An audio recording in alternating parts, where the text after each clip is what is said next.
안녕하십니까. 바쁘신 중에도 이렇게 조경환 선생님을 잊지 않고 찾아주신 여러분 고맙습니다. 저는 오늘 우리는 왜 다시 조경화인가 문화포럼의 일부 사회를 맡은 조경화 문화단의 상주작가 송명숙입니다.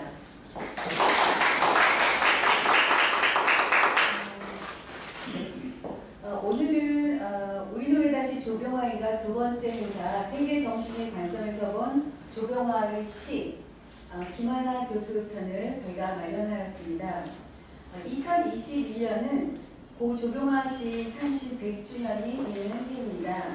그래서 이제 이번 이렇게 우리가 세 번에 걸쳐서 하는 문화포럼 형식의 행사는 선생님 100주년을 준비하는 행사로 더욱더 뜻깊은 행사라고 할 수 있겠습니다. 자, 그러면 우리는 왜 다시 조경화인가 행사는 조경화 문학관이 주관을 하고 있습니다. 문화체육관광부와 사단법인 한국문학관협회가 후원하면서 한국문학협회 등록지부가 협력하고 있습니다. 자, 그러면 국민을 위해서 생략을 하고요. 잠시 행사를 시작하기 전에 앞서 가신 작곡문인들과 현우 선생님이 드리는 분명이 있겠습니다. 모두 자리에서 일어서 주시죠. 일동 인연 바로 모두 자리에 앉아주시죠. 순서에 따라서 저희가 조경환 문학관 조진영 관장님 모시고 인사 말씀 마치겠습니다. 여러분 모두 박수로 맞아주십시오.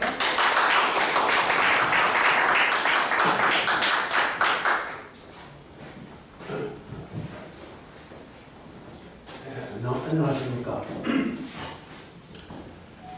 이렇게 와주셔서 대단히 감사합니다. 특히 오늘 금요일인데 날씨도 좀 정중한데 이렇게 와주셔서 대단히 감사합니다.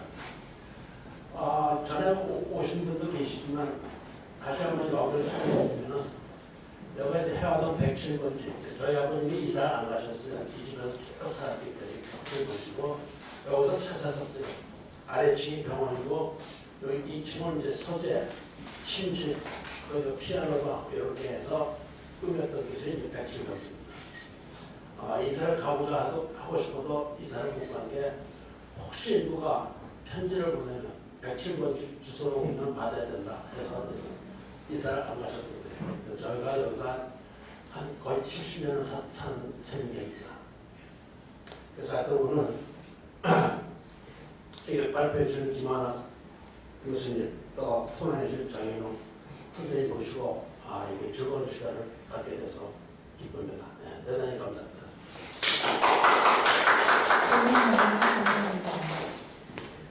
그러면 진행해보죠. 자, 그럼 우리는 왜 다시 조경화인가 두 번째 문화포럼 김하나 교수 발표와 정현우 시인의 토론을 이제 시작하겠습니다. 발표에 앞서서 김하나 교수님과 토론자이신 정현우 시인을 소개하겠습니다.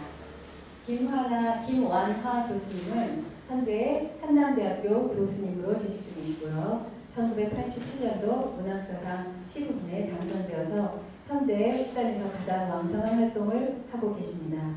한남문인협회 회장, 개간, 시와정신 편집인간 주방이십니다. 시와정신 국제화센터 대표이시기도 하고요. 1980년 문학사상 시인상으로 아주 굉장한 센세이션을 불러일으키면서 등단한 것을 제가 생생하게 기억을 합니다. 저서로는 시집과 시선집, 연구집 등을 포함해서 20여 권의 저서가 있습니다. 수상은 서울시 문학상 5수상, 시와시학상, 젊은 시인상, 충남시업 본상 등을 수상하셨습니다. 그러면 이제 저기 김하나 선생님 박수를 받아주시고요. 토론자이신 정현우 시인은 현재 시인이시고요. 2015년도 조선일보 신춘문예로 당선을 했습니다. 가수로도 활동을 하고 있고요. 현재 방송 작가로 왕성한 활동하고 계십니다. 경희대 공부과를 나오셔서 경희대 대학원 국어교육학 석사를 마쳤습니다. 인사 부탁드립니다.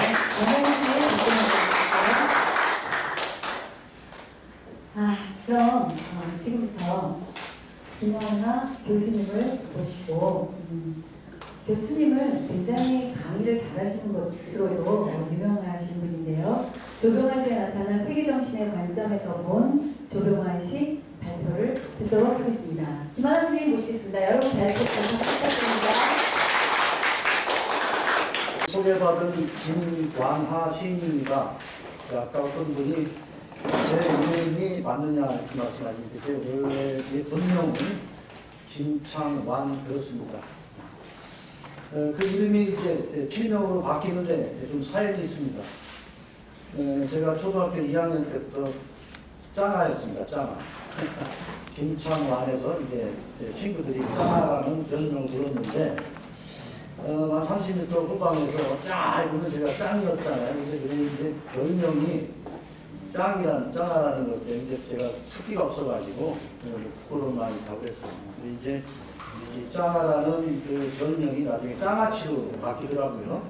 그러면서 학생들이 놀리는데 그래서 약간 이게 네거티브한 부분이 있었어요. 그래서 제가 이제 그 고등학교 3학년 때 좀 이따 이제 조병환 선생님과의 인연 부제가 말씀을 드리는데 이제 시를 써야 되겠다 이제 이런 그런 결심을 하고 나서 제가 저기 평택고등학교 나왔습니다. 그래서 이제 평택고등학교에 있는 친구 저하고 2명, 또 안성고등학교에 있는 친구 3명에서 벽지라는 그런 그 동인지 하나를 이렇게 일집 내고 말았는데요. 그때 이제 필명을 하나씩 쓰자. 현은 선생님은 이제 이건 호죠, 호. 그러니까 이제 현은 조병환 선생님 이렇게 하는데 저는 이제 그 김완하라는 필명을 쓰고요. 본명이 따로 있는 거죠. 그러니까 김소월이 이제 필명이고 김정식이 본명이죠. 이런 겁니다. 그래서 제가 대학에 가면 이제 제 연구실 앞에는 그 김창완 교수 연구실이어서 사실 제가 이제 이 필명으로도 알려져 있습니다. 그리고 저희 대학에서 제가 우편물이 많이 오면 어떨 때는 제일 많이 오기도 하고 이제 그래요. 그래서 사람들이 많이 오는데 와서 김창완에서 거기서 머뭇거리고 이런 거예요. 그래서 제가 거기다가 시화시학상 탈 때에 호공이 키우는 나무라는 시화를 만들어서 거기다가 김완하라는 이름 새겨서 거기서 이렇게 달아놓고 그랬습니다. 사실 제가 이 자리에 조병환 선생님에 대한 그런 그 문학 세계를 말씀드릴 만한 그런 위치에 있는지 사실 이제 두려운 반, 호기심 반을 이렇게 왔는데 따뜻하게 맞이해 주셔서 용기를 내서 말씀을 드려보도록 하겠습니다. 그렇기 전에 제가 이제 조금 제 이름에 관계된 일화를 말씀드리면서 제가 조금 이제 제 마음을 좀 풀었는데요. 사실 제가 안성이 고향입니다. 사실 조병환 선생님 태어난 데서 한 4km. 제가 초등학교 때부터 이 조병환 선생님 조나무를 듣고 자랐어요. 박구진 선생님. 제가 조병환 퀴즈입니다. 초등학교 때부터 안성하던 박구진 신, 조병환 신. 저는 그거를 꽤 닳도록 이렇게 듣고 자랐죠, 사실은. 사실은 이제 그러나 제가 대학을 다니는 이 80년대의 정서적 분위기나 이것 때문에 사실은 조병환 선생님을 만나는 그런 그 시간은 그렇게 많지는 않았습니다만 그래서 제가 이번 기회에 우리 그 조병환 선생님에 대해서 여러 면에서 좀 관심도 새롭게 갖고 또 이제 어떤 고향의 대스승이자 대선배이신 분이기 때문에 이번 차례 기회에 제가 크게 끌어안자 이런 생각으로 저도 이제 그 미흡한 입장이지만 용기를 내서 연말씀 준비를 해서 와서 드리고자 합니다. 조병환 선생님께서는 1921년도 5월 2일 날 태어나신 걸로 제가 알고 있고 그다음에 2003년도 3월 8일에 돌아가신 걸로 알고 있습니다. 그래서 이렇게 보니까 사실 저희 아버님하고 같은 연배이시더라고요. 닭띠. 제가 이제 찾아보니까 그랬어요. 그래서 참 이럴 또 인연도 있다 이런 생각이 들었고요. 사실 53권의 방대한 시적 작업을 남기셨고요.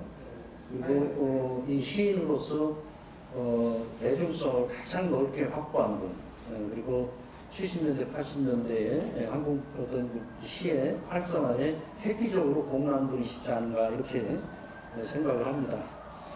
오늘 제가 이제 이 드리고자 하는 말씀은 이제 사실 세계 정신이 관점에서 본 조경아의 시 이렇게 얘기는 사실 이제 이 글로벌이라는 말을 제가 좀 쓰고 싶었습니다. 이 글로벌적 관점에서 본다 그랬는데 이 용어는 조금 그래서 제가 이제 세계 정신의 관점에서 이렇게 보겠다 하는 겁니다.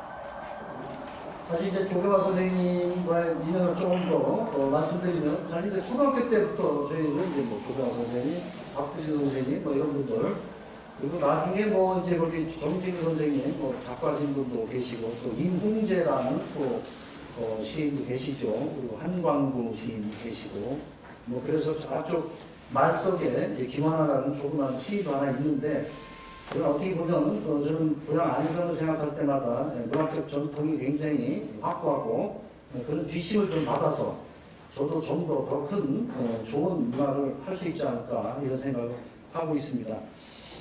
제가 첫 번째 시를 쓴 것은 사실 이제 초등학교 2학년 때인데요. 이제 뭐 숙제에 의해서 시를 썼죠.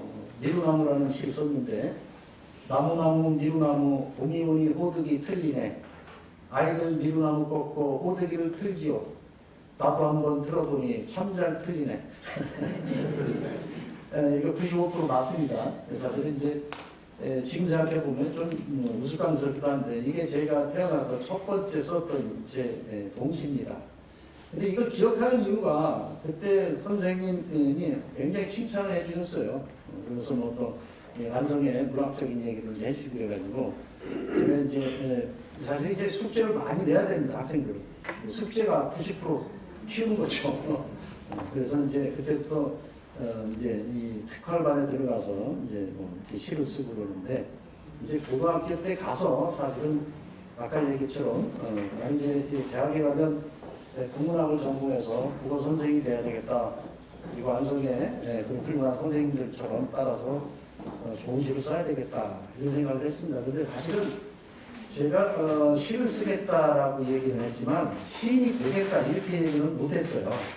그래서 왜 그런가를 따져보니까 아마 이랬던 것 같아요. 여러분들 그 나다니 호손이 썼던 그 큰바의 얼굴이라는 작품이 있을 겁니다. 이 작품이 사실은 중학교 때인가 있었을 때는 굉장히 재미가 없는 작품인데요. 나중에 보니까 굉장히 의미심장한 세계가 있죠. 우리 마을의 어린아이가 건너편에 있는 그 큰 바의 얼굴을 보면서 몇십 년 후에 아주 위대한 인물이 나타날 그를 맞이할 준비를 하면서 성실하게 성장해 가죠.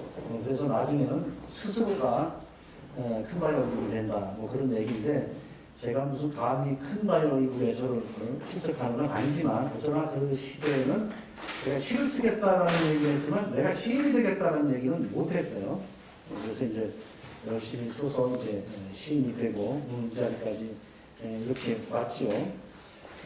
사실은 조경아 선생님에 대한 부분을 제가 이제 그 논리적으로 해서는 마지막에 어떤 또 결론을 내렸는데 오늘 이제 제가 좀 그 결론을 먼저 말씀드리면서 말씀드리는 게 좋겠다라는 생각을 갖습니다. 여기 이제 그 8쪽에 보면 제가 이제 나중에 보면 이걸 언급하겠지만 조경아 선생님의 문학은 크기와 넓이와 높이 이런 면에서 과연 우리가 그걸 어떻게 접근해 갈까 하는 이제 그런 관점에서 제가 이제 관심을 갖다 보니까 첫째, 이분은 등단 방식에서도 자유로웠다. 그래서 1949년도에 버리고 싶은 유산이라는 첫 시집을 출간하심으로써 시인으로 등단하셨다는 거죠. 근데 사실은 저는 이 시를 사실은 읽지도 않았던 상황 속에서 고등학교 때부터 이 제목이 꽂혔어요. 버리고 싶은 유산. 왜 그랬는지 고등학교 때의 그 어떤 그 정서라는 게 굉장히 불안하고 미래에 대한 불투명성 때문에 굉장히 좀 시니컬하고도 그랬는데 이분의 첫 시집 제목 버리고 싶은 유산 이 제목은 굉장히 저한테 강하게 꽂혔던 적이 있습니다. 두 번째로 시어에 사용해서 대단히 쉬운 언어로 대중과 소통하고자 하셨다는 부분. 그 다음에 세 번째 열린 사유로 대중성을 확보하셨다는 부분. 그리고 문학의 장르의 영역을 넘어섰다. 시만 쓴 것이 아니라 에세이와 다양한 세계를 동시에 추구해 가셨다. 그 다음에 다섯 번째, 국내는 물론이고 해외까지 공간의 한계를 넓혀갔다.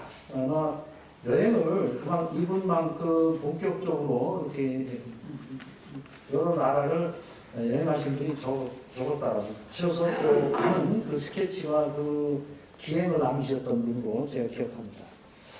일곱 번째, 의식의 벽을 넘어서 그 한계를 과감하게 깨뜨리고 나갔다. 이런 점을 제가 기억합니다. 여덟 번째, 이 상상력의 벽을 또 굉장히 뛰어넘으셨다라는 부분. 아홉 번째는 이제 시간의 벽을 넘어섰다. 열 번째, 시와 예술과 철학과의 벽을 더 허물었다. 이런 부분. 11번째, 시와 예술, 철학, 물리, 화학, 체육. 그러니까 육상도 하셨고, 럭비도 하신 분. 승마는 경험이 있으신 것 같더라고요. 그래서 이런 것을 통합적으로, 진정한 융합형, 멀티형, 글로벌한 사회와 삶의 영역을 보여주셨다라는 제 나름대로의 그 입장을 견지한 겁니다. 그래서 조병화 선생님의 삶의 업적은 문학만의 궤적 안에 가두지 말고 다양한 삶의 총체적 모습과 흔적 전체를 통해서 바라보아야 할 것이다. 안성이나 해화동에 남긴 그분의 유품을 돌아보면 저는 그 편지에 가서 굉장히 놀랍니다. 한 분이 이렇게 남긴 그 유품이 이렇게 많을 수 있다. 다양하고. 저도 뭔가를 잘 버리지 못하는 그런 성품입니다만 선생님 보면 그걸 아주 그렇게 파이프면 파이프, 만년필만 모든 것들이 정리되어 있을 때 참 그 한 인간의 흔적, 삶의 궤적에 방대함에 저는 놀랍니다. 그것은 양적으로도 많지만 그 놀라운 세부적 성과를 살필 때에 더욱더 그러하다. 그래서 바로 그것이 조병화의 삶의 충체이고 그분의 예술이고 철학이다. 이렇게 생각하는 겁니다. 그래서 그분의 인생 전체라고 말할 수 있는 것이다. 이렇게 이제 그 서두에 이런 관점에서 제가 세계정신의 관점에서 조병화 선생님의 시를 보고 싶다라는 점 이렇게 연역적으로 뭔가 이야기를 좀 풀어가고자 합니다.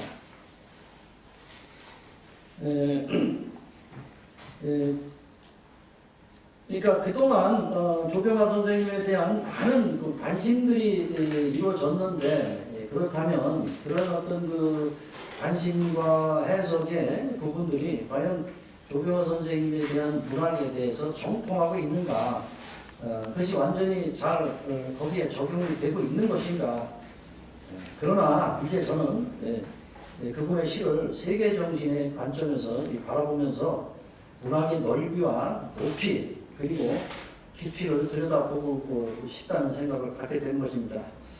그분이 작품 활동을 펼쳐온 1949년 첫 시집 버리고 싶은 유산 이후 그의 시세계는 다양성과 다산성으로 폭발하죠. 이러한 점들은 제한된 공간을 넘어서 문학의 영역을 광폭적으로 선도해가는 경로를 유감없이 발휘하였던 것입니다. 그의 시는 글로벌 시대의 어떤 보편적 정서를 염두에 두고 앞서 여러 겹의 벽을 뛰어넘어 존재하였다고 보고자 하는 것입니다. 제가 대학에 있는 그 관계로 2009년 8월부터 1년, 2006년 2월부터 1년 샌프란시스코에 있는 버클리대에 가서 연구면을 했던 경험이 있습니다. 그리고 2016년 12월 25일 크리스마스 전야를 뉴욕 맨하탄에서 타임스스퀘어에서 보냈던 적이 있습니다. 그야말로 세계의 가장 번화한 도시에 1년에 축제의 가장 절정인 크리스마스 이브에 그야말로 이 백인종은 화이트 칼라가 아닌 100 레이스. 그래서 수많은 사람들이 거기서 붐빌 때 저는 타임스퀘어 그 광장에 서서 한국 문학을 생각해 본 적이 있습니다. 한국 문학, 한국시, 시인 김하나 시. 왜 이렇게 자가 들고 콩톨만큼 작아지는 그런 어떤 느낌을 받았습니다. 그 순간 제가 한국 문학도 이제 어떤 글로벌이라는 세계 정신 속으로 과감하게 나가야 된다라는 그런 생각을 가지고 그래서 사실은 아까 우리 손현 선생님이 뭐 저를 소개할 때 시화정신 국제화센터 그러는데 사실 제가 주제 넘는 그런 그 명칭을 붙인 이유도 사실 그래서 그때 제가 이제 이 버클리대의 한국학연구소에서 이제 그 이상문학상을 탔던 김경욱 작가하고 시인 저하고 이제 그 작품을 번역을 해서 이제 행사를 한다 그래서 제가 20편을 이제 보냈고요. 그래서 뉴욕에 그 여행에서 돌아와가지고 그 이제 번역한 김경련이라고 하는 그 시도 쓰시고 버클리대에서 이제 교수도 했던 분인데 그 번역가가 제 시를 번역을 해 왔습니다. 그래서 메일을 딱 여는 순간 굉장히 제가 자유로움을 느꼈습니다. 제 시가 영어로 이렇게 번역이 돼서 나 이걸 듣고 가서 뉴욕에 가서 나눠주면 내가 한국 시인이라는 것이 증명이 될 수 있지 않느냐. 그래서 그때 참 세계화라는 맥락은 아주 그 번역이 가장 중요하구나. 그래서 언어의 벽을 넘어서야 된다. 시간의 벽을 넘어서야 되고 공간의 벽을 넘어서야 되고 언어의 벽을 넘어서야 되고 상상력의 벽, 의식의 벽 이런 걸 다 넘어서야 된다라는 관점으로 그때 좀 사고했습니다. 그러다가 최근에 와서 다시 표현 선생님의 시를 보니까 이분은 벌써 그 시대에 그런 어떤 세계를 넘어서 있더라. 그것이 벌써 그분 세계 정신의 소유자로서 그 세계를 주유하고 세계를 여행했다. 이제 그런 말씀을 드리고자 하는 것입니다. 이제 그런 어떤 그 입장에서 시간의 벽과 공간의 벽, 의식의 벽, 상상력의 벽, 언어의 벽, 그리고 나아가 여러 장르의 벽도 벗어나서 다양한 예술세계의 복합과 인생과 철학과의 조합 등으로 나아가는 멀티형의 모습을 펼쳐 보여주었다고 보는 것입니다. 그런 의미에서 그는 이미 오래전부터 세계정신이 소유자 글로벌화했던 시인으로 평가할 수 있다고 보고자 한 것입니다. 조병화 선생님의 시를 이해하는 데 있어서는 그가 삶으로 문학으로 그리고 예술로 보여주었던 생의 전반에 대한 이해와 그 크기를 바라보지 않으면 안 된다. 그렇지 않을 경우에는 그의 문학을 언어의 건축이라는 매우 협소한 틀 안에 가두고 만다. 그래서 그의 의식세계가 닿았던 높이와 넓이와 깊이를 간과하게 될 공산이 크다는 것입니다. 그의 삶은 시간적으로나 공간적으로나 매우 큰 넓이와 깊이를 점유하고 있다라고 저는 보고자 하는 것입니다. 시간적으로는 이분이 이제 1921년에 태어나서 2003년까지 용년에 들기까지 83년이지만 그 시대라는 것은 일제강점기, 그렇죠? 이번 어떤 그 통치에서 민족의 어떤 암날이 투탄에 빠져있는 그런 어떤 그 아주 엄혹한 시대라는 것은 그런 83년의 어떤 시간만 가지고 우리가 이해할 수가 없는 것이죠. 그렇기 때문에 그 이상을 의미하는 것입니다. 또한 공간적이라는 것은 그의 여행 체험과 맞물려서 세계에 대하여 그 누구보다도 폭넓게 경험하였다는 것을 의미합니다. 그런 점에서 평온이라는 호를 우리가 상징적으로 이해하면서 그분이 가지고 있던 어떤 자유로운 어떤 정신으로서의 세계 정신 이런 것들을 한번 새롭게 볼 필요가 있지 않을까 생각합니다. 또한 그분의 예술적 관심과 재능은 대단히 폭넓고 활달한 면을 보여주고 있습니다. 문학을 넘어서 미술과 그리고 체육, 묵상, 먹기 등 이런 어떤 다양한 세계가 결국 그분이 지향했던 문학의 큰 바다였죠. 그에게 있어 공간적인 범주의 의미는 크게 없어 보인다. 그것을 빌어서 글로벌이라는 관점의 세계 정신으로 접근해 볼 수 있을 것입니다. 그런 면에서 그는 진즉 글로벌화했던 해 있었던 것으로 파악합니다. 그러므로 그의 시를 단지 언어의 조탁이나 정서, 서정이라는 편협한 틀로 재단할 때 봉착하게 될 해석의 협식증을 벗어나야 된다. 이렇게 저는 생각합니다.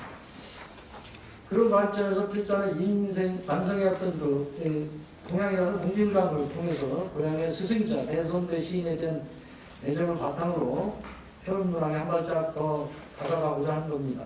그리고 우리가 미처 깨닫지 못한 영역일 수 있는 세계 정신으로 접근해 감으로써 그의 시의식과 예술론이 발휘되었던 넓고 깊은 세계를 새롭게 파악해 보고자 하는 것입니다.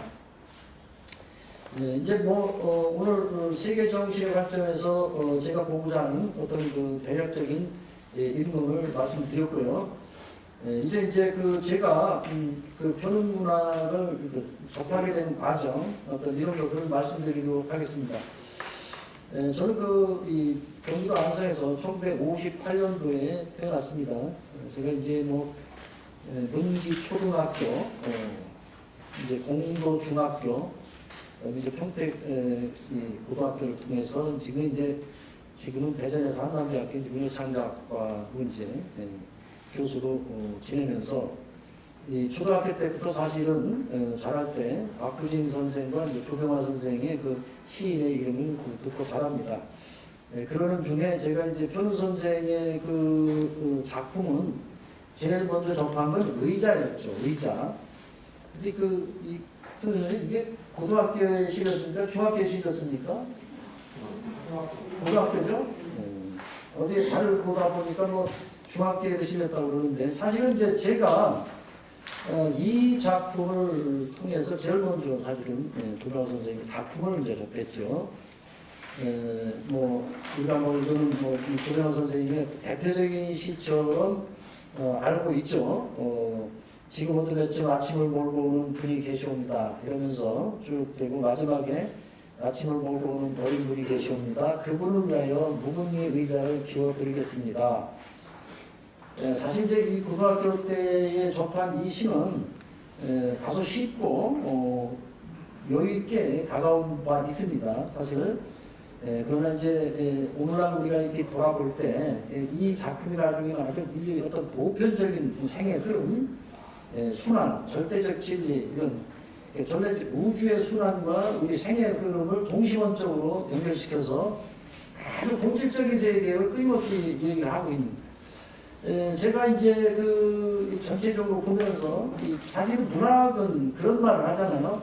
시간의 풍화작용을 견뎌야 된다 이런 말을 합니다. 그러니까 80년대에 많은 문학들이 나왔는데 과연 그 당시에는 우리가 가서는 막 별뜨기하고 이런 작품들이 많은데 오늘날 그 작품을 보면 썰렁해지죠. 왜? 시간의 풍화작용을 견디지 못한 겁니다. 근데 이 사실은 조병화 선생님 문학은 시간의 풍화작용이 전혀 해당이 되지 않는 이거는 아주 보편적인 아주 그런 절대 진리에 가까운 그런 세계를 올곧게 추구하고 계시다는 걸 우리가 발견할 수가 있습니다. 필자는 1980년대 대학생활을 한 세대로서 조병화 시에 대한 관심은 상당히 소홀했던 점이 없지 않습니다. 사실 1980년대라는 게 광주민주화 운동이라는 어떤 그 역사적 맥락에 의해서 리얼리즘 문학의 어떤 그리고 통일, 분단 문제, 현실 민주화에 대한 이렇게 해서 사실은 리얼리즘 문학의 현실의 참여 이런 게 아주 일색으로 같지 않습니까? 그러다 보니까 청국화 선생님이라든가 조병화 선생님 이런 분들에 대한 관심은 사실은 젊은이들에게 이제 다가서지 못하는 좀 안타까운 현실이 있었죠. 1980년 광주의 민주화로 인한 시대적 명제는 모든 문학적 가치를 참여와 실천으로 몰아오고 있었기에 그럴 수밖에 없었다는 것으로 봅니다. 그러나 이 안성이 고향으로서 박구진 시인과 함께 조병화 선생님은 저한테 어떤 면에서는 선천적으로 다가오는 면이 없지 않아 있습니다. 굉장히 친밀감 있고 꾸준히 시적인 동기부여 같은 것을 일깨워줬던 분으로 이렇게 기억할 수 있습니다. 제가 이제 조병화 선생님을 뵀던 거는 이제 문학 행사장에서 멀리 이렇게 사실 저도 가서 인사도 드리고 제가 고향이 안성입니다 이렇게 하고 또 숫기가 없다 보니까 그리고 사실 그분의 어떤 우치가 막 보이는데 저까지 가서 이렇게 하기는 사실은 제가 서른에 등단하고 나서 아직 초년생 때는 사실 그런 엄두를 못 냈는데 사실 1990년대 중반에 이 대전대학교의 문예창작관에 이제 특강을 오셨습니다. 이분이 오셔서 인상적인 그런 특강을 제가 들었고 그때 이제 인사를 드렸던 적이 있습니다. 그러다가 이제 1999년 8월 백반사에서 만해마을에서 열린 문학 행사에서 이제 선생님의 어떤 특강을 들었습니다. 그때에 그분의 강연을 하셨는데 그 내용 중에 어머니에 대한 말씀을 크게 하셨어요. 어머니에 대한 말씀은. 그래서 어머니에 대한 신앙과 종교와도 같은 믿음에 대해서 말씀을 해주셨습니다. 그래서 그분이 그토록 안성을 사랑하고 어머니에 대한 사랑을 깊이 간직하게 되었던 저간의 사정을 알게 되어서 더 깊은 이제 감명을 받았습니다. 그래서 이렇게 이제 조동환 선생님께 더 큰 친밀감을 이제 느끼게 되었던 것입니다. 제가 이제 사실 2006년도 이제 오면서 저희 이제 학과 홈페이지에 들어가 보니까 2006년도 5월 4일에 제1회 표는 100일장이 열렸어요. 근데 그때 저희 학과 학생들을 데리고 가서 저희 학과 배진인 학생이 이제 장원을 대상을 탔더라고요. 그런 사진도 있고 그래가지고 우리 조진영 선생님께서 이렇게 상금도 주시는 사진도 이렇게 홈페이지에 있는 걸 보고서 제가 이제 필자는 여러 차례 이제 표현문학관에 들를 때마다 한 시인이 남긴 삶의 다양한 흔적과 그 방대한 양에 놀라곤 합니다. 조경환 선생님의 다양한 분야에 대한 관심과 능력 그리고 그분의 삶의 흔적은 실로 놀라운 분량에 도달하고 있다는 점에서 대단한 경이로움을 느끼곤 합니다. 그간의 많은 연구와 평가로 조경환 선생님의 문학세계가 잘 밝혀져 왔지만 정작 우리는 그의 문학에 깊이 적중하고 있는 것인가 이제 그러한 문제 제기를 하면서 그렇다면 다른 방향으로도 접근해 갈 때가 된 게 아닌가 하는 생각을 제시해 봅니다. 그리고 보다 미래지향적으로 그분의 문학에 대해서 살펴볼 필요가 있다는 관점에서 그분의 문학 세계를 좀 더 천착해 보고자 합니다. 사실 제가 어떤 소설가하고 친한 소설가하고 그런 얘기를 했습니다. 외국에 대문호가 있고 문호가 있고 대문호가 있지 않습니까? 뭐 톨스토이나 뭐 펄버 뭐 이런데 한국에는 그런 분들이 없느냐 이제 그런데 사실 그 친구가 우리는 뭐 겸손해서 그렇지 않냐 이 얘기를 하면서 사실은 이제 대자가 붙기 위해서는 양과 그렇죠 질과 다양성이라는 면이 있어야 됩니다. 사실은 너무 작은 양을 떠내면 사실 그 대가라고 할 수가 없습니다. 양이 많아야 되는 거죠. 그리고 한 장르만 가지고 써서는 안 되고 다양한 장르를 두루 섭렵을 해야 됩니다. 뭐 빅토르 위고라든가 이런 작가들 보면 뭐 서간문도 막 어마어마하고 일기 뭐 이거 어마어마합니다. 사실은 대가라고 할 때는 양이 굉장히 많아야 되고 그러니까 질적인 부분도 해야 되고 그러니까 다양성의 세계가 있어야 된다. 우리가 이제 이런 관점으로 앞선 선배 분님들도 우리가 한번 예우 내지는 또 평가를 해야 되지 않을까 이렇게 생각을 해봅니다. 그래서 3장에는 제가 조경환 선생님 시 바다 앞에서 이렇게 이제 그 제목을 붙였는데 사실은 너무나 많은 양의 작품을 제가 다 읽지 못했고 또 다양한 어떤 저술을 제가 읽지 못했기 때문에 이렇게 핑계김이 여기다 썼죠. 조경환 선생님 이제 뭐 거듭 얘기지만 1949년 첫 시집 버리고 싶은 유산 이제 이거는 그 김기림 선생님의 추천에 의해서 시집을 냈다고 제가 오면서 뭐 영상을 보니까 이제 그렇게 돼 있더라고요. 이후에 2003년까지 이제 50여 년 이상 음악 활동을 했고 53권 그다음에 전체 저서가 160권이라는 거죠. 사실은 어마어마한 방대량입니다. 조경환 시인의 시와 예술과 삶의 모습은 현대 예술이 지향하고자 하는 융합형, 멀티형이라고 말할 수도 있다. 원소스 멀티 유즈로 나아가는 그의 문학의 다채로운 영역은 그것의 넓이와 깊이와 높이와 이런 걸로 살펴볼 필요가 있다. 그의 문학에 대한 장르, 시간, 공간, 의식, 상상력, 언어는 폭넓은 시각을 확장을 통해서 대단히 넓게 퍼져나갔던 것이다. 사실 뭐 제가 대학에 이제 문예창작과에 있죠. 그러면 이제 20세 학생들이 이제 와서 눈이 또망또망하고 있는데 이제 그럽니다. 시를 써서 이제 밥을 먹겠습니까? 이렇게 묻죠. 참 난감하죠. 저도 이제 대학에 생활한 지 21년이 됐는데 21년 전만 해도 저도 뭐 신춘문예로 5명이나 만들어냈습니다. 제가 제자들을. 그러니까 널과 성을 다 이렇게 쏟았는데 요즘에 좀 보면 이제 또 이제 좀 다른 관점인데 참 이 학생들에게 과연 뭐를 통해서 문학에 대한 신념을 얘기할 수 있느냐. 그게 묻습니다, 제가. 너희들 전업 작가가 뭐냐? 네, 글만 써서 밥 먹고 사는 사람입니다. 이렇게 얘기하죠.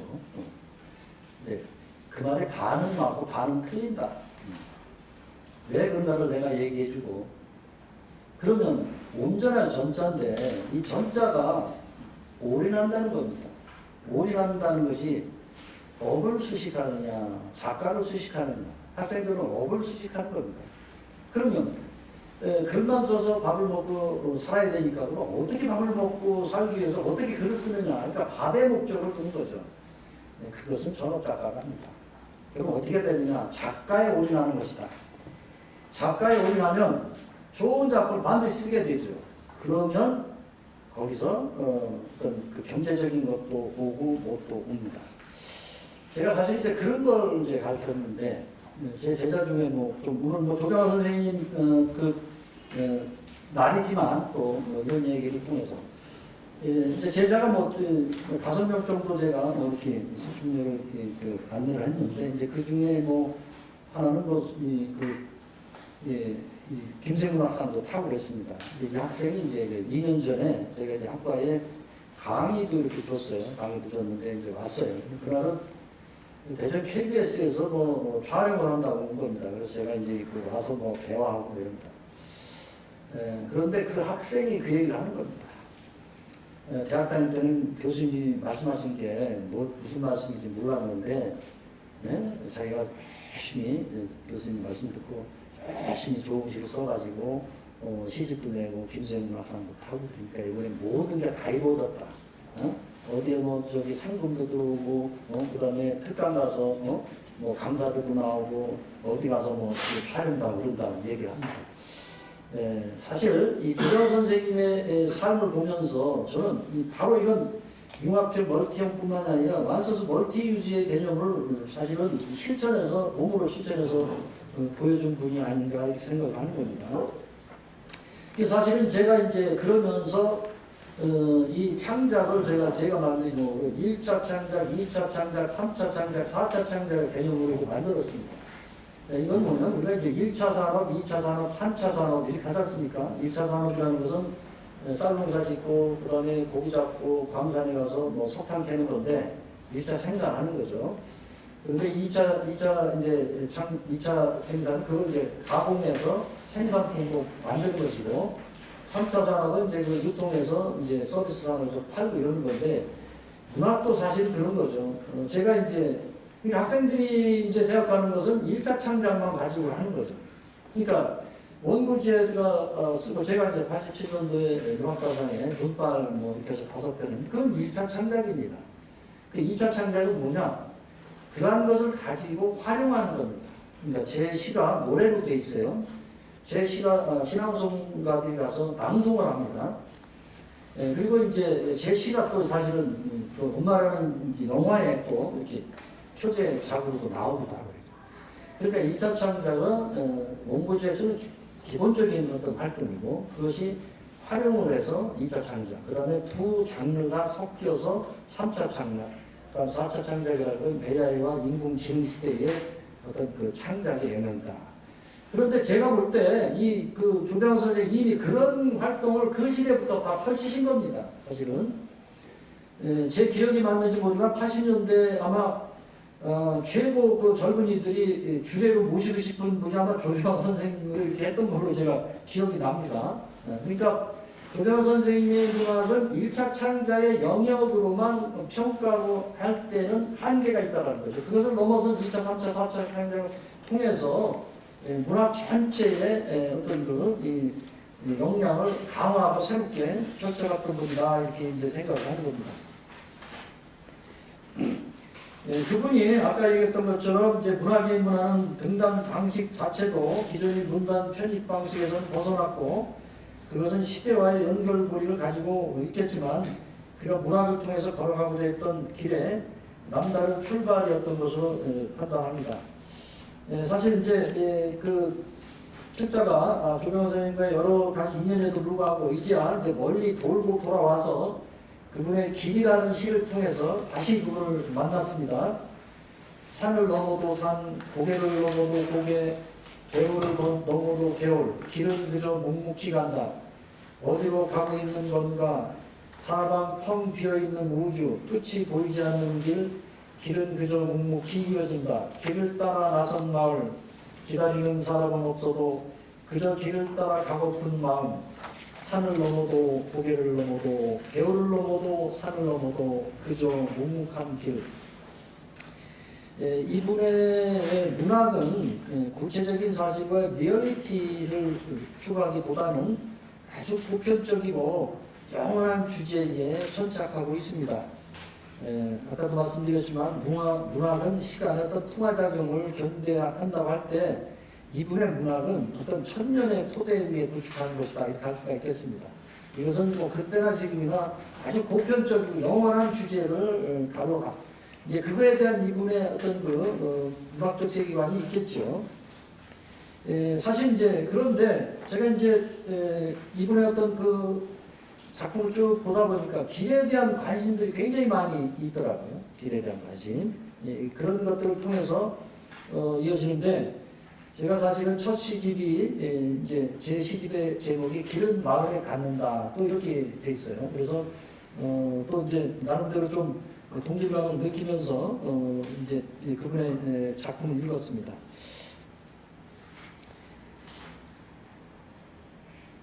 그래서 그분의 시집에 실린 길은 인간의 숙명으로서의 길을 암시하고 있고 그에게 첫 시집으로부터 비롯된 길에 대한 관심은 그의 생애 전반으로 확장되어 나타나고 있는 것입니다. 생의 보편적인 메타포로서의 길에 대한 탐색은 조병화 시에서 대단히 중요한 주제이기도 하였던 것입니다. 그러한 차원에서 그분의 문학적 활로는 인생에 대한 탐색으로 집중되고 있었던 것입니다. 이번에 이제 그 소라라는 작품을 제가 이제 여기 인용을 했는데요. 제 2시집에 실려 있습니다. 1950년도 하루 만에 위안이라는 시집인데 6.25 동남이 발발하는 이제 그 해에 낸 시집이 되겠죠. 사실 이제 어쩌면 우리들은 모두 조병화 선생님의 시와 시인의 원대한 해변을 홀로 거닐면서 외로운 소라처럼 그 넓은 모래사장에서 아주 작은 흔적만을 남기고 있는 존재인지 모르겠다라는 생각을 제가 하게 되었습니다. 이 작품 소라 이제 이런 걸 보면서요. 그러므로 이제 우리는 이제 근시안적으로 우리 발 아래 머물고 있는 눈길을 들어서 과감히 저 먼 하늘을 올려다보고 해저의 심오한 깊이로도 내려갈 것이며 또한 사방을 둘러봐도 가다할 곳 없는 해원의 넓이를 제대로 바라다보아야 할 때가 된 것이 아닌가 이렇게 생각합니다. 이제 조병화 선생님에 대한 관심은 그만큼 넓은 세계에 대한 이해를 전제로 다가야 될 게 아닌가. 그분의 시 중에 또 이제 많이 알려진 시가 이제 이 낙엽끼리 모여 산다. 그리고 또 이제 제 2시집에 초기 시 그리고 좀 말년에 썼던 시집이 특히 저한테는 좀 많은 공감대를 형성해 주었습니다. 이 시는 조병화 선생님 시 가운데서도 널리 알려진 작품이죠. 다른 시들에 비해서 조용성이 돋보이는 작품으로도 제시할 수 있는데요. 어쩌면 인간의 가장 보편적인 속성의 정점에서 노래한 이 시를 들어서 조병화 시의 맥락을 짚어보는 것도 좋은 방법일 것입니다. 낙엽의 순환과 인생의 순환이 동시원적으로 맞물리면서 죽음으로 인한 단절을 넘어서려는 그 승화 의지가 돋보이는 작품이라고 저는 이렇게 해석을 했습니다. 낙엽 하나하나가 모여 이루는 세상의 모습, 함께하는 삶의 아름다움과 소중함을 조각의 순간인 가을에 낙엽을 통해서 깊이 인식하고 있는 게 아닌가 이렇게 생각을 합니다. 자, 그렇다면 조병환 선생님의 시에 정신의 넓이와 넓이, 이거는 장르를 벗어남과 공간을 벗어남으로써 넓이를 형성하고 있다. 또 시간을 벗어나면서 확인할 수 있다. 그러니까 이분의 그 시와 정신의 넓이라는 것은 장르를 벗어나고 공간을 벗어나고 시간을 벗어나는 그런 삶 속에서 성취되고 있다는 거죠. 또 조장 선생님의 시와 정신의 높이를 의식의 벗어남과 상상력의 벗어남, 언어를 벗어남 이런 것 속에서 확인할 수도 있겠다 하는 생각을 해봅니다. 조병환 선생님의 시의 정신의 깊이는 다양함과 인식을 벗어남 등에서 확인할 수가 있습니다. 그분은 시와 산문에도 능통했다는 겁니다. 산문과 우문의 거리와 간격을 벗어난 지점에서 그의 문학이 이루어졌다. 사실 그런 말이 있죠. 시를 쓰지 말고 시적인 거를 써라. 이렇게 황지우 시인이 얘기를 했습니다. 제가 이제 학생들한테 그런 얘기를 합니다. 사실 공부 잘하는 학생들한테 자꾸 공부하라고 얘기할 필요가 없죠. 공부 잘하는 학생들 너도 공부 잘합니다. 그러니까 공부 좀 잘할 것 같은데 안 하는 친구들 갖다 공부를 시켜야죠. 그러니까 시는 비난도도 시가 돼요. 그러니까 시가 될 만한 걸 자꾸 끌어와서 시의 영역을 넓혀야 됩니다. 그러니까 사실은 시의 영역은 시를 고수하는 데만해서 이루어지는 게 아니라 시적인 것을 계속 끌어와서 시적인 영역을 자꾸 넓혀야 됩니다. 그래서 제가 이제 관여하고 있는 시와 정신에서 포에세이라는 걸 만들었어요. 이제 이거는 제가 포에츄리 플러스 에세이에서 POESSAY 제가 이제 조어를 만들었습니다. 이거 이제 고유명사죠. 그게 뭐냐면 주제는 자유롭게 아주 표현이 시적인 산문이다 이런 얘기죠. 사실은 조병환 선생님의 산문에 대한 탐구도 사실은 이와 같은 맥락에서 이루어졌다는 것이죠. 그러니까 시와 산문은 완전히 분리된 게 아니고 산문적 영역을 시 쪽을 끌어옴으로써 시의 세계로 확장시켜 나가는 이런 다양한 노력을 펼쳤다는 겁니다. 또 이분이 보면 시의 여행의 형식과 편지의 형식을 활용하고 그의 시는 인생론적인 존재론적인 문제로부터 출발하고 있다.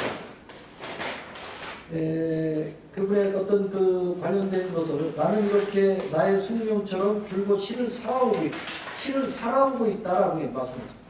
시를 쓰고 있는 것이 아니라 시를 인생처럼 살아오고 있다. 따라서 나의 시는 나의 인생이요, 나의 신혼이요, 나의 철학이요, 나의 존재의 증언이다. 이런 속에서는 삶까지도 시 속에 편입하고 삶까지 시적으로 확장시킨 세계. 이런 어떤 놀라운 하나의 시의 영역을 확보한 겁니다. 삶 전체가 시의 영역이다. 이제 그렇게 의식하고 그런 관점에서 살아가셨다는 거죠. 또 어떤 그 자를 보니까 저는 사실 문학으로 시를 시작했다기보다 인생관이랄까 하나의 삶의 기초로 시문학을 했습니다. 지금도 저는 시를 쓴다기보다 철학한다, 내 삶을 풀어낸다는 기본으로 작품을 씁니다. 이처럼 제 시 창작은 인간 존재의 해명과 실존적 삶에 관한 일관된 탐구 작업이었습니다. 그래서 저는 제 많은 시집이 결국 한 권이 조병화 시집이라고 생각합니다. 또 이제 김영희 선생의 어떤 글을 보니까 그분은 일상조차도 늘 여행을 떠난다. 그러니까 사실은 이 문학과 삶이 따로따로 있는 게 아니라 이 삶과 문학이 하나의 동심원 속에서 하나로 전체적인 융합으로 이루어져 있는 그런 어떤, 그러니까 말하자면 하나의 그 동심원을 통해서 끊임없이 그 원의 지름이 넓혀나가는 그런 어떤 이 어떤 삶의 형상을 이분들이 추구했다고 보는 겁니다. 또 이제 가수계를 분하는 그 제6시집에 보면 저에게 머무르고 싶은 장소는 없습니다. 저에게는 인생 자체가 통과하는 장소로 다가옵니다. 그렇기 때문에 제 기행시의 테마가 길, 만남, 이별로 이어지는 것이죠. 또 하나의 테마는 인내입니다. 장소든 삶이든 모두 견디다가 지나가는 것이다 하고 생각하고 있습니다. 이런 부분도 상당히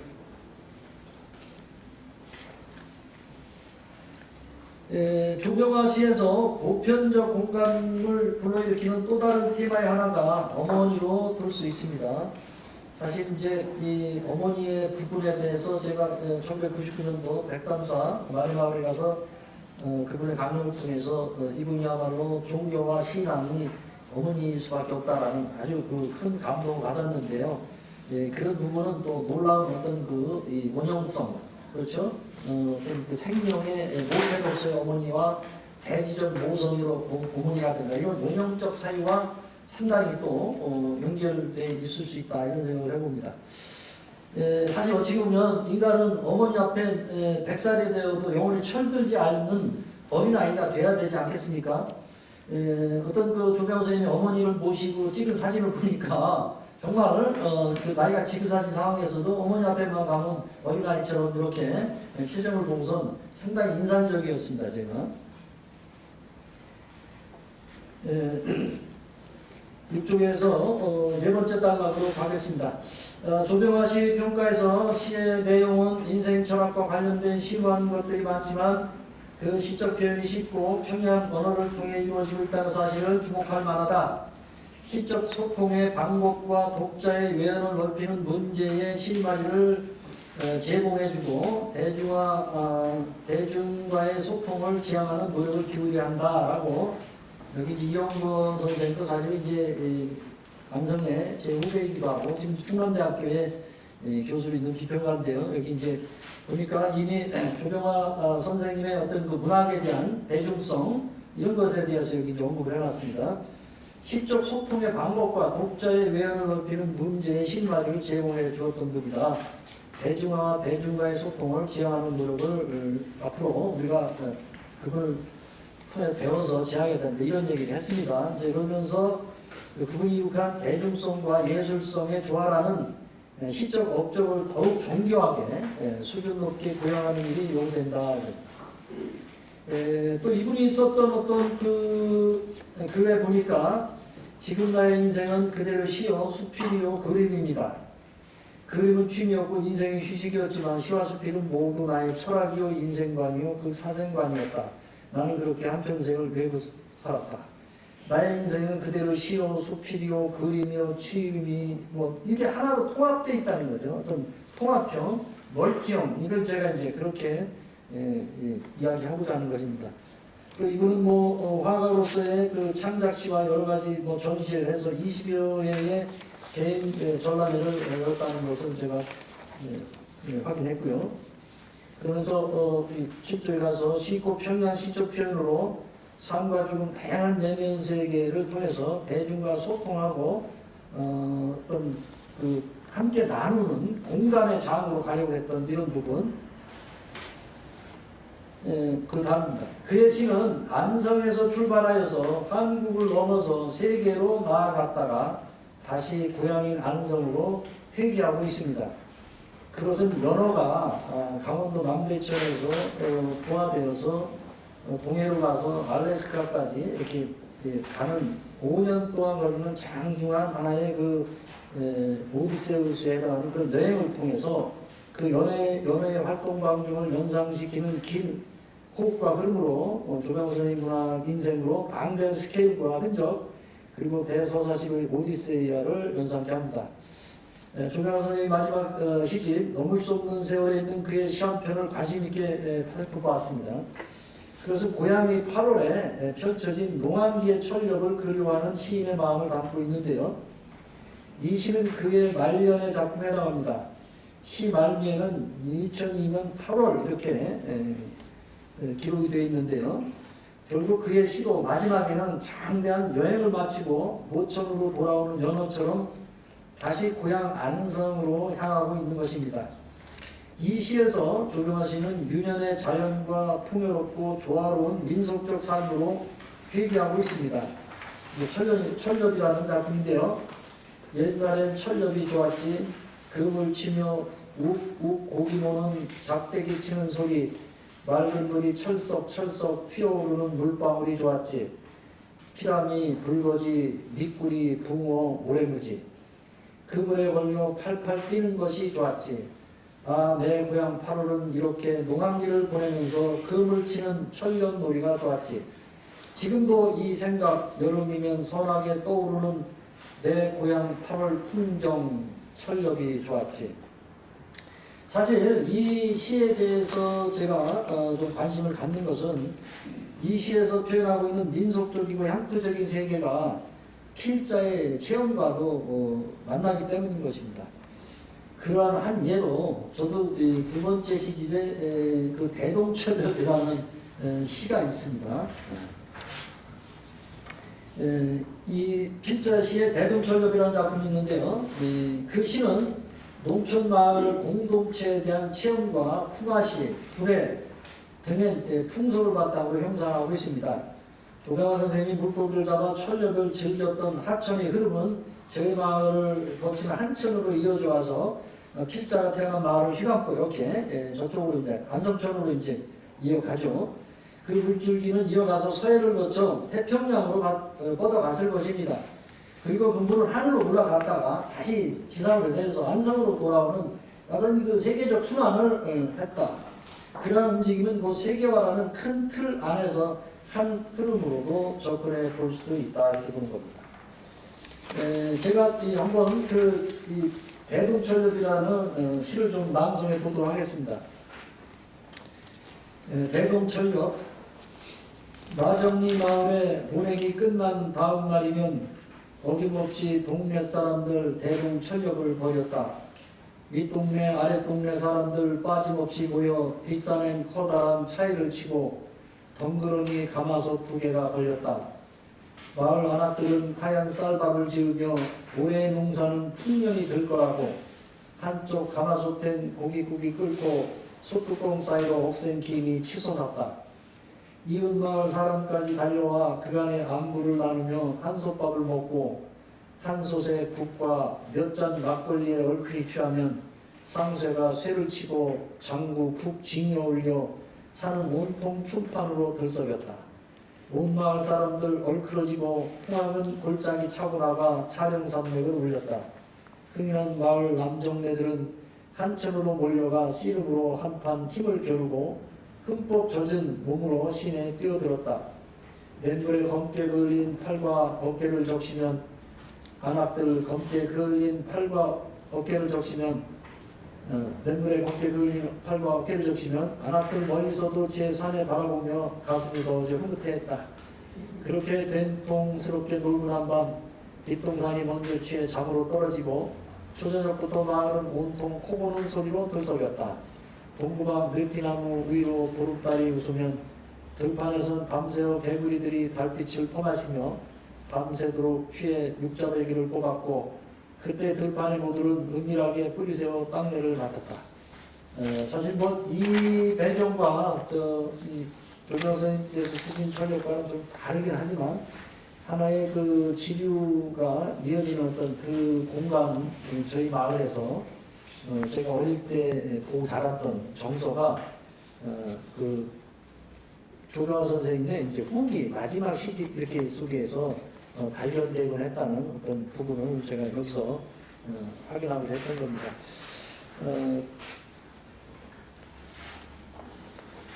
오늘 좀 멋있게 뭘 하려고 했는데 어떻게 와서 이렇게 해서 다시 한번 이제 마무리를 하도록 하겠습니다. 지금 시간이 6분 정도 남았으니까 제가 1시간 내가 타이머를 찍어놓고 하는데 시간을 잘 맞춰야죠.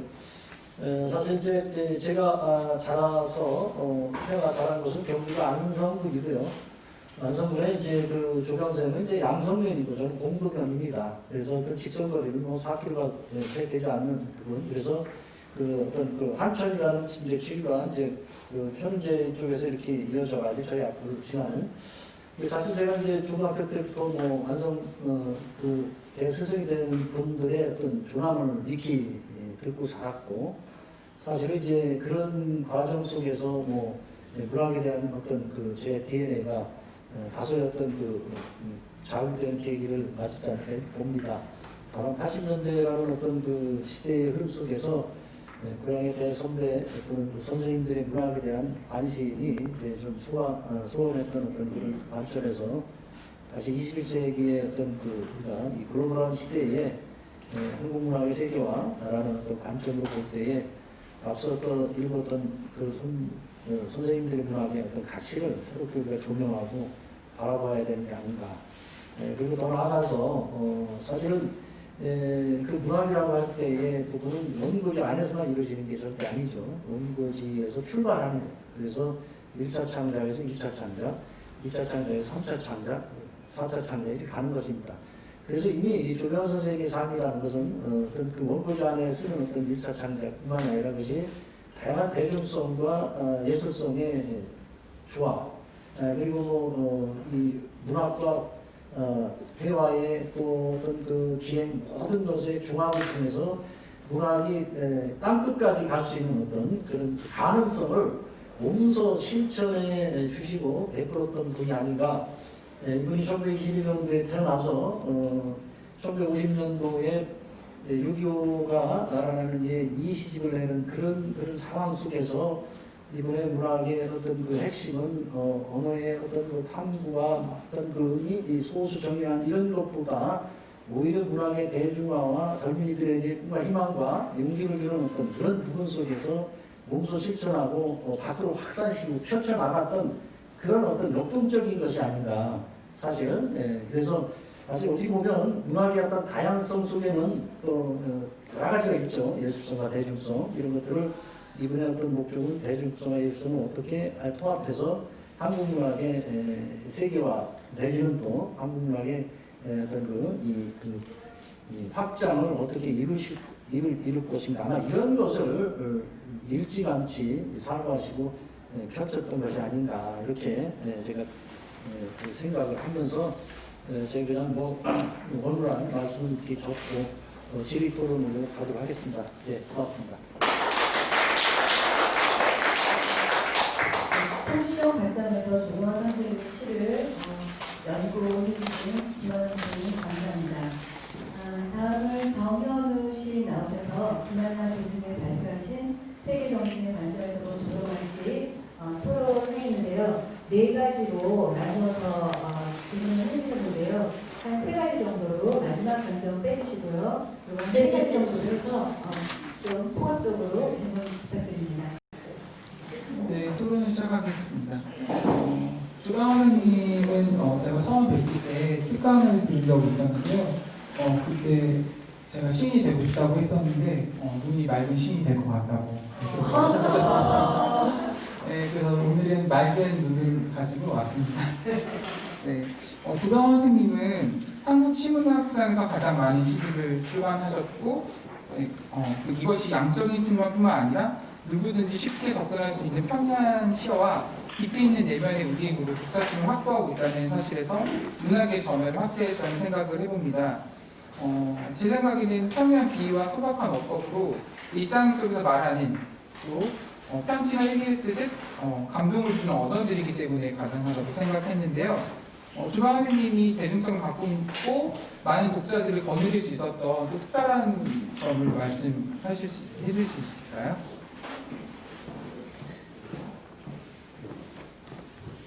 네, 사실 뭐 조금 전에도 말씀드렸지만 조병화 선생님이 가지고 계신 그 어떤 대중적 친화성, 친화감. 근데 이제 처음 만나는 분들과도 한통하게 대화하시고 친밀감을 느끼는 어떤 대중적 친화성, 감수성 이런 게 있어. 그리고는 사실은 사람들과의 소통과 교감, 친밀감 이런 것을 굉장히 중시하셨습니다.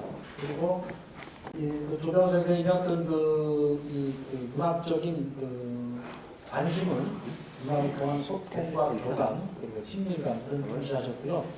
대중적인 친화력 그리고 감수성 이런 것들을 가지고 계셨습니다. 그래서 저는 이런 면에서 굉장히 엔터테이너적인 그런 감각을 가지고 계셨던 분이다 이렇게 표현을 하고 싶습니다. 네, 답변 감사드립니다. 조병 선생님의 시는 순수 시에 느껴지는 고집과 분자성이 있다고 생각했는데요. 인간의 숙명적 허무와 고독, 실존적인 삶, 그런 삶들을 인간의 근본적인 문제를 대상으로 하는 순수시를 많이 쓰셨다고 생각을 했습니다. 그래서 상업주의 시대에 순수성을 유지했던 우리 시대와 보기 드문 낭만, 순수시인이라고 생각했는데요. 조병 선생님이 가진 순수와 실존이 무엇이라고 생각하시나요? 조병환 선생님의 관심은 사실은 인간에 충실하는 것, 그렇죠? 인간 문제에 집중하는 것. 그래서 인간의 삶의 길로서의 꿈과 희망, 용기, 이런 아주 가장 보편적이면서 가장 인간적인, 그리고 인간의 완성에 중요한 문제, 본질적인 것을 탐구하셨고 실천하셨다 생각합니다. 전쟁과 독재, 민주와 반민주, 노동자, 농민의 대립이라는 격동의 현대시를 거쳐오면서 현실을 외면하고 세상을 아름답게만 노래했다는 비판, 이런 이야기들이 있어요. 그래서 이러한 부분은 어떻게 생각하시는지. 사실 여러분들 그 타이타닉 영화 봤죠? 그랬을 때 이제 가장 감동적인 부분은 뭐냐면 나중에 침몰하고 있는 상황 속에서 사람들은 생사의 길이 갈림길에서 이제 자기 목숨 살고자 할 때 거기서 이렇게 악단이 나와서 이제 연주를 하죠. 사실은 연주를 하지 않습니까? 사실 그 문은 이제 문학이 가지고 있는 어떤 현실 지향성도 있고 또 문학이 가지고 있는 정서적인 취급도 있고 여러 가지가 있죠. 사실은 문학은 이렇게 다양한 것입니다. 다만 우리가 이제 시대를 보면서 80년대라는 맥락 속에서 문학의 사회적 기능을 강조하고 그런 문학의 가치가 다소 그 시대에는 부응했던 건 사실입니다만 그러나 문학은 보편성과 어떤 그 다양성 속에서 이렇게 바라봐야 되는 거죠. 그래서 사실은 오히려 우리가 그 어떤 그 힘겨운 시대, 어두운 시대에 있어서 물론 그 시대의 어려움과 힘겨움을 토로하고 그것을 넘어서려는 어떤 의지를 펼치는 문학도 있어야 되지만 그리고 그것과 함께 그것만 일방적으로 가는 게 아니라 그와 함께 좋아할 수 있는 또 여유로운 세계도 아울러 펼쳐지는 것이 가치가 있다. 저는 그렇게 생각합니다. 버리고 싶은 유산이 있는 소라 같은 시는 동화적 성격이 두드러지는 작품인데요. 이 시는 사물시가 아니라 시인의 감정과 상념이 사물에 투영이 있다고 생각해 볼 수 있을 것 같습니다.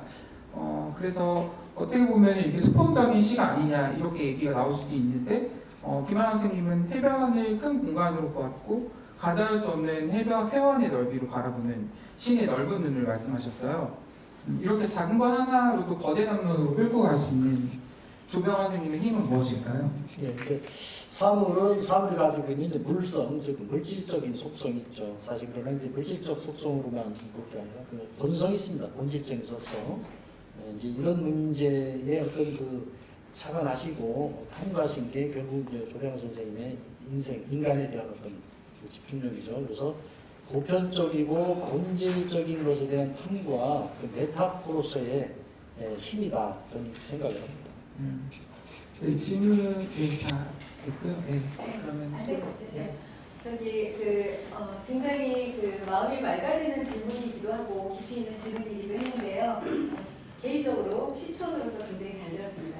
자, 그러면 여러분 Q&A 시간을 한번 갖도록 해보겠는데요. 김하나 선생님의 발표, 정현주 시인의 토론을 듣고 뭔가 질문을 해주고 싶으신 분은 코트 하나도 없이 그냥 자발적으로 질문 한번 해주시겠어요? 손 한번 들어서 질문 한번 해주시겠습니까? 있으시군요. 네, 부탁드립니다. 그걸 주신 영혼 속에 살다 시리전 2권을 보고 있는데요. 김하나 교수님, 네. 1990년도에 이 조용한 선생님께서 다자리라는 먼 마을 닭소리 같은 어리석은 자들의 말까지 들으면서 이렇게 얘기를 하셨고 그저 나의 운명을 열심히 산다, 나를 살기 위해서 그들을 사는 것이 아니라 이렇게 얘기했었고 또 이제 95년도에 그 화상이라는 나라에서 보면 버릴 거 버리고 왔습니다. 버려서는 안 될 것까지 버리고 왔습니다. 그리고 보신가 말씀드렸는데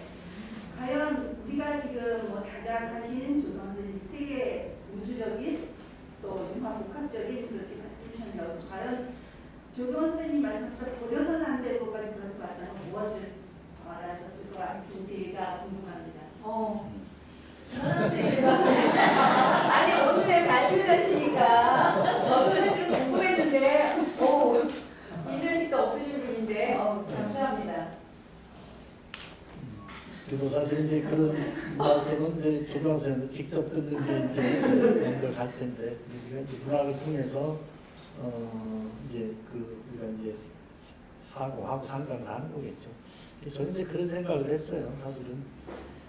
사실 이제 버리고 올 거와 버리지 말아야 될 것을 사실 그냥 이렇게 손으로 딱 나눠서 이렇게 이쪽은 버리고 이렇게 되어 있지는 않죠, 사실은. 이렇게 서로 삶도 사실 어떻게 보면은 기쁨이 있고 슬픔이 있고요. 그럼 어디까지 기쁨이 슬픔이냐? 기쁨과 슬픔이 다 맞물려 있기도 하고 그러지 않습니까? 그러나 이제 그런 것은 저는 류관 선생님의 삶의 성실성을 그렇게 표현하지 않느냐. 성실성. 삶에 대한 애정과 성실성. 열심히 하려고 하다 보면, 그렇죠? 열심히. 버리지 않을 걸 버리고, 열심히. 버릴 걸 계속 버리다 보면은, 거기 이제 버리지 말아야 될 것도 사실 버리게 되기도 하고, 삶의 어떤 성실성과 열정, 애정을 표현했지 않나요? 저는 이제 그렇게 이해를 조경 선생님과 좀 이건 반장님께 한번 들어도 괜찮지 않을까요? 맞아. 네, 왜냐하면 제가 삼주 작가로 글을 쓰고 있는데 틀리게 쓴 것도 많고 맞게 쓴 것도 있겠는데 관장님한테 잘 걸려 넘어가지가 않아요. 그러니까 관장님 마음에 들지 않는 거죠. 그래서 이런 부분은 이 부분은 한번 말씀을 해주셔도 어떠세요? 여러분 박수 한번. 네네네.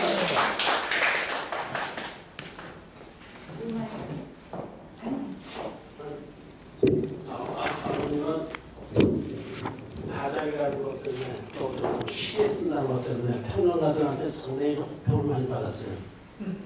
특히 우리 아버지가 어떤 평론가에게 쓴 시도 있는데 그 평론가는 김수수 시인인데 나중에 오해가 풀렸지만 너무 쉽게 쓴다고 김수수 시인이 그러니까 화가 나셔갖고 남의 옷에 똥칠하지 말라고 그렇게까지 노골적으로 쓴 시가 있어요. 그런 식으로 우리가 보면 평론가들을 그렇게 좋아 안 했어요. 그러나 제대로 된 평론가를 키워야 한다고 해서 나중에 평론가상도 평론도도 상을 다 제정을 해갖고 줬고 제대로 된 평론을 써라 하는 얘기예요. 그래서 저희 아버님은 다른 사람이 뭐라고 그래도 나는 내 갈 길을 가겠다. 이런 차원에서 그런 얘기를 하지 않았나 이렇게 생각이 듭니다. 다 버리고 왔고 또 그러지 않는 것까지 다 버리고 왔고 지금 현재 내 모습이야. 나 혼자 어디에 뭐라 해도 나 혼자 갈 길 가겠다. 이런 뜻입니다.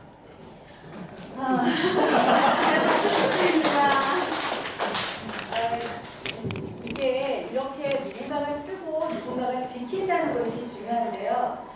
문득 이런 생각이 드는데 롤랑 바르트가 그렇게 얘기했죠. 그 시는 사랑하는 사람을 불멸하게 하는 힘이 있다고. 우리가 조명환 선생님을 사랑하는 이 자리에서 이렇게 귀한 두 분 모시고 문학 발표 일부를 하게 되었습니다.